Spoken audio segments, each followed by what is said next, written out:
let's talk about the shores of Tripoli. The only game that I have on this subject, and maybe the only one I know of. So yeah, it's a fairly abstract CDG on the lighter side of the CDG lines. I would say lighter overall in terms of how much you have to consider and everything than, say, Twilight Struggle, certainly. Yeah.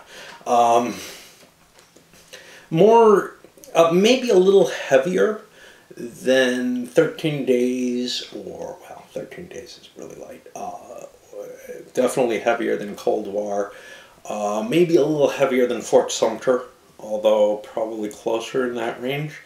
Takes a little longer to play. They say an hour, well, 45 minutes to an hour. I would say you can probably get it down to that range, but if you're kind of like me, a little AP prone, not all that used to playing it the first time you play it, you'll probably come closer to an hour and a half.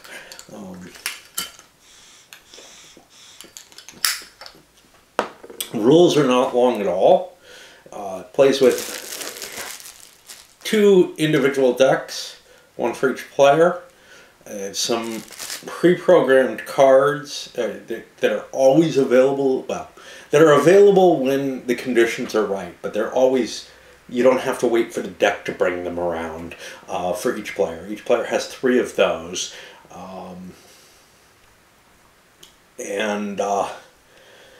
There's a certain level of scripting to the game that certain events can't be played until a date.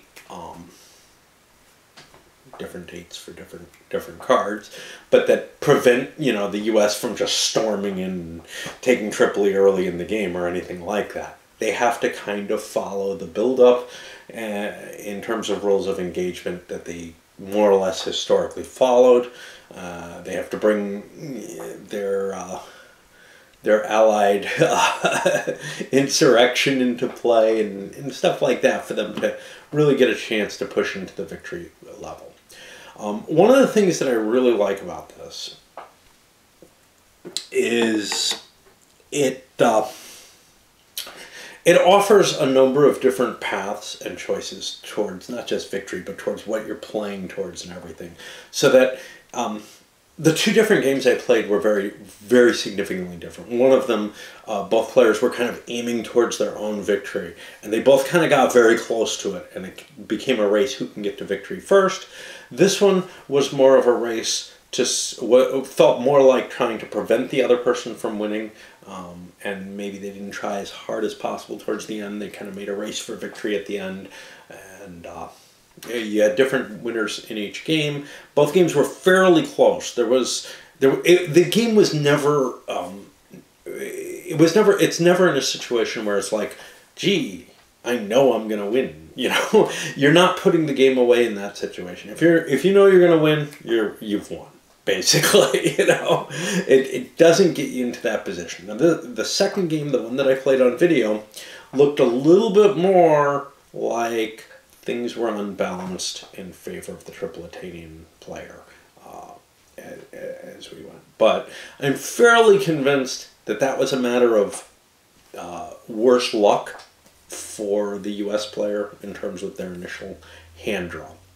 There is a fair amount of luck in this game, which maybe isn't that big a deal because, you know, obviously I don't care about a lot of luck in a game, but for some people who want a more competitive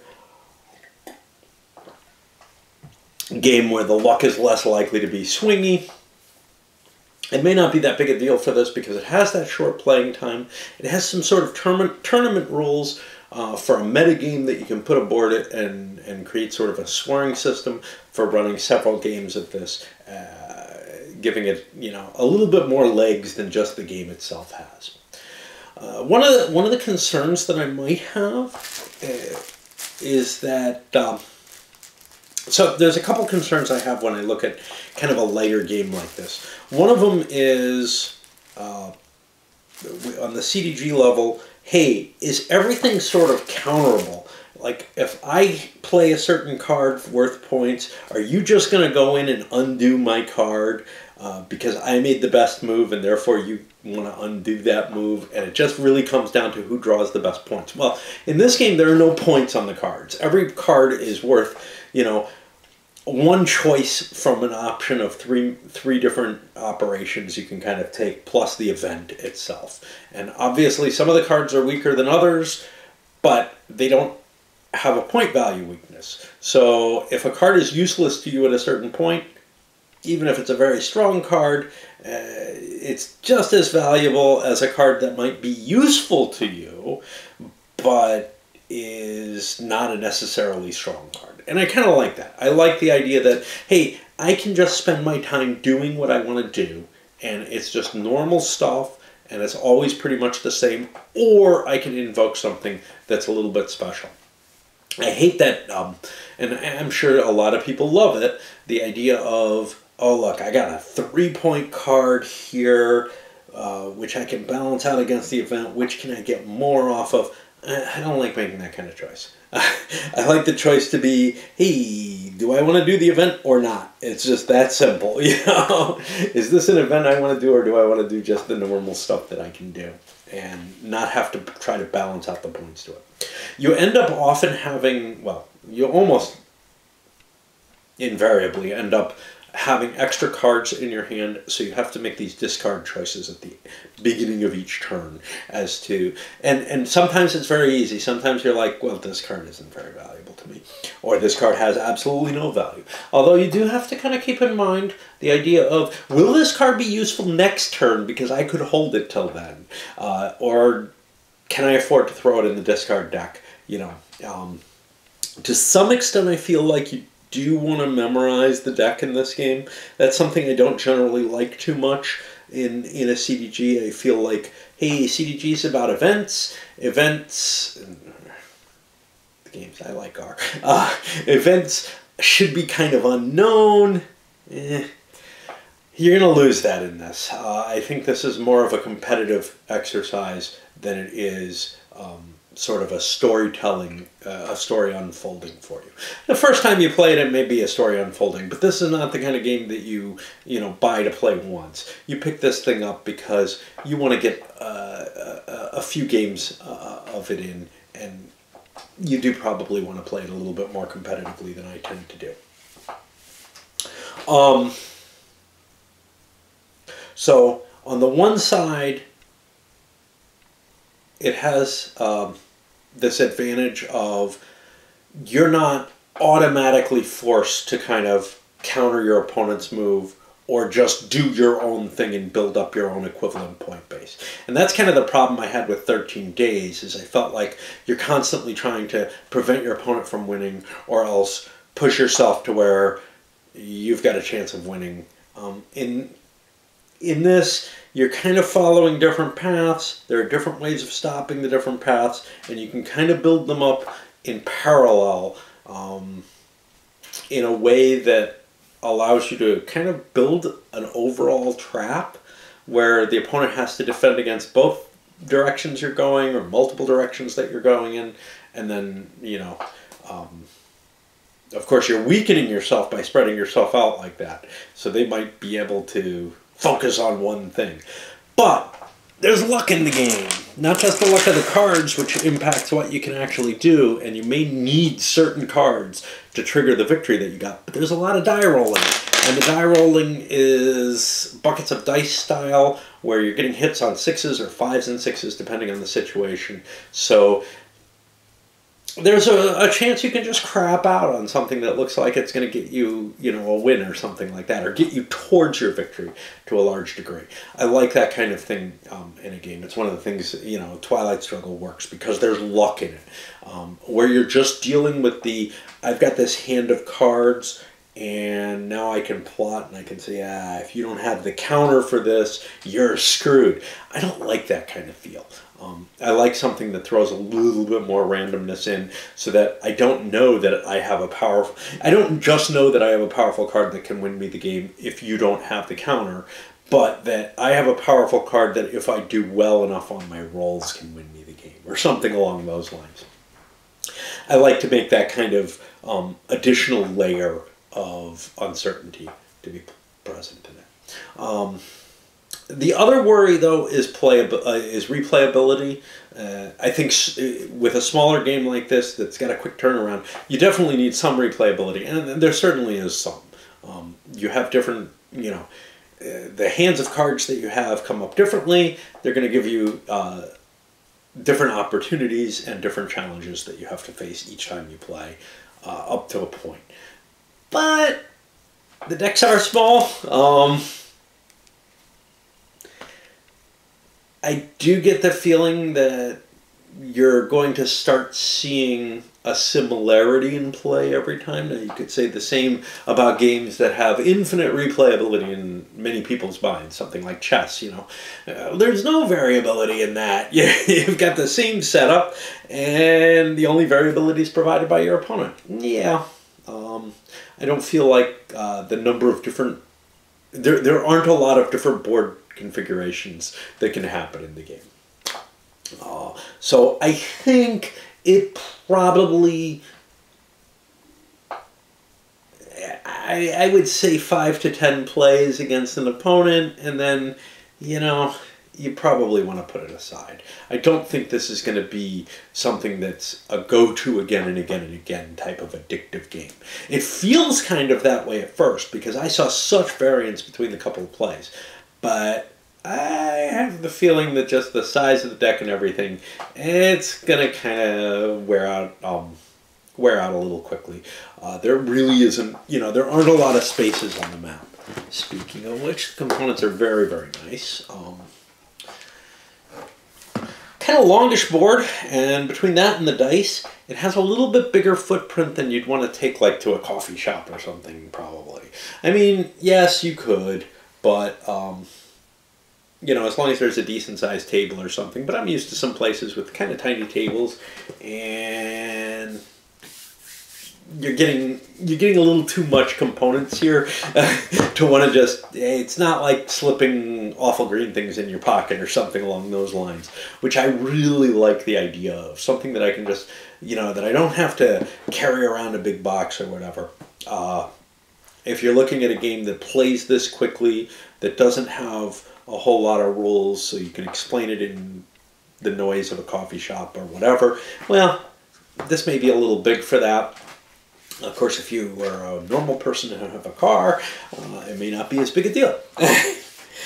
In addition to the rule book and this interesting little sheet, got a little bit of historical. I would say it's not much more than the old American Heritage games gave in terms of information. Bigger typeface, as per Kickstarters. There's a huge list of credits. I don't know. They're not Kickstarter credits. They're mainly playtest credits. It's got a lot of playtesters in it. And it kind of shows, there's nothing wrong with the game, as far as I can tell. I don't see any holes. There's one little place where someone who's kind of confused and slow might be able to find a rules ambiguity there. But for the most part, it's just really clean, and I would get the feeling that the balance feels pretty good, at least from my naive point of view. I would suspect with this amount of playtesters and everything, it's not a big heavy game, but I get the feeling that a lot of people gave it a shot, and I know it was available in print and play for a while. The pieces, nice wooden bits. It's an attractive little experience. One thing that it doesn't give me, and it's not meant to, is I was kind of hoping to see something a little bit more. Not when I looked at this. I mean, when I agreed to do this as a review, and it is a review copy, I knew what I was getting into. I never had any misconceptions.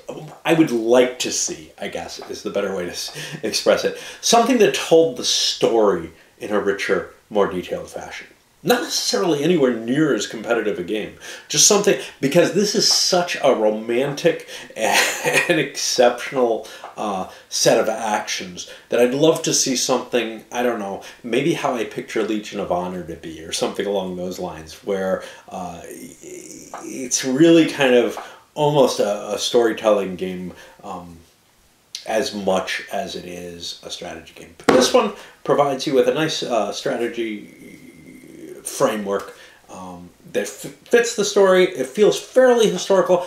It feels very historical, other than I had one gripe about one particular card, which is an ahistorical card, which I thought almost assuredly had to be played. I still think it's far too likely to be played out of all the different options in the game. Like, I've never seen it, I played it twice. In both cases, I feel compelled to play it. But I can at least project a case where you might not want to play it, where you could seize the victory by not playing it, and you take a higher risk option. I don't know if that matches the history terribly well. My feeling at that point was Tripoli, who's the one who would play the card, was really kind of on the ropes, and probably would want to delay and avoid losing the game at that point. But that's a quibble, it really is. It would have been a bigger deal if I could not see any conditions under which you wouldn't play this. But it is a defensive card, and it's possible that you have a win available that if you don't play that card, you can take a shot at winning that you wouldn't have if you play the card. So, it didn't bother me that much. It's the aid from Constantinople. Anyway, overall, I'm pleasantly surprised by it, I guess. I'm never sure what to say when I take a look at these lighter games. This is one that I would get a kick playing with my wife. I tried to convince her into it, and she's just too wishy-washy on doing anything fun with me ever again.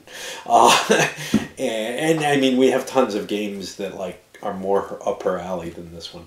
But this is a particular era that, I love the story here and would love to see, I'm just happy to see something on it, to tell you the truth. But yeah, I would love to see something that delved into the story itself more than into a strategy, a competitive strategy game on it, which this really is. This is a game that I see no problem with non-wargamers enjoying. It may be a little too light for most wargamers, but, most of us are getting older and maybe don't have time for a 6-hour game or whatever, or longer, and it's like, yeah, this is not a bad thing to start getting people into it and moving them towards the heavier CDGs or the heavier light CDGs, because it is a very, very light one. Anyway, that's my thoughts on it.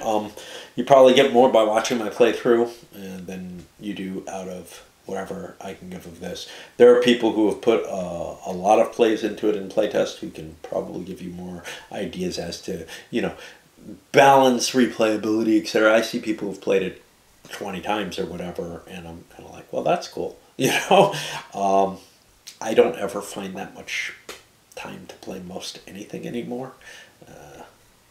And if back when I was racking up that many plays in a game, unless it was a big campaign type story happening in a game, generally 20 plays only came over 10 years,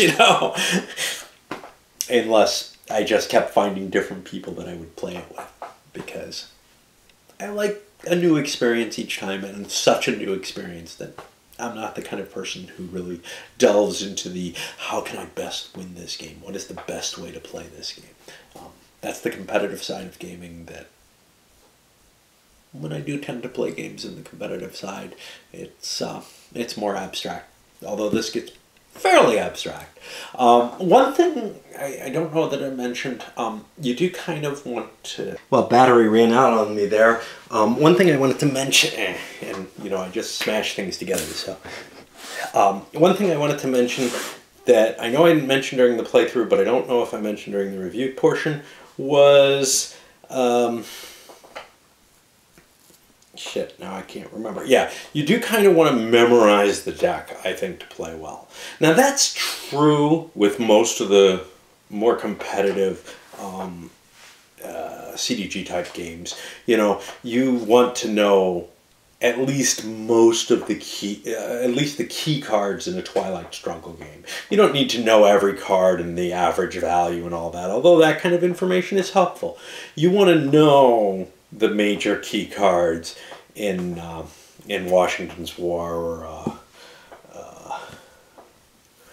or in, well, its predecessor, We the People, but or in I'm trying to remember, Paths of Glory. You want to know. In fact, in Paths of Glory, it's exceptionally important because you have to know the sequence of the cards. This game has cards where you can create combinations with the cards, or where you can't use the card except by a certain sequence or something along those lines, where you really do kind of have to understand how the cards are expressing the whole campaign, and you kind of have to go into it trying to play out the campaign. One thing about it is that you can't go into the game and say, I am going to do this. I'm going to try to focus on taking Tripoli this game. You got to look at the hand of cards you're dealt at the beginning of the game and work from that. You got to play a little bit opportunistically. I like opportunistic games. It's one of the things that's kind of nice about CDGs as opposed to other light war games or other light strategy games of various kinds where everything's kind of open. And you do have the capability to plan without taking into effect anything except your opponent's reaction. Anyway, overall, pretty decent. I don't know where else to go with this, so we'll send this up at this point.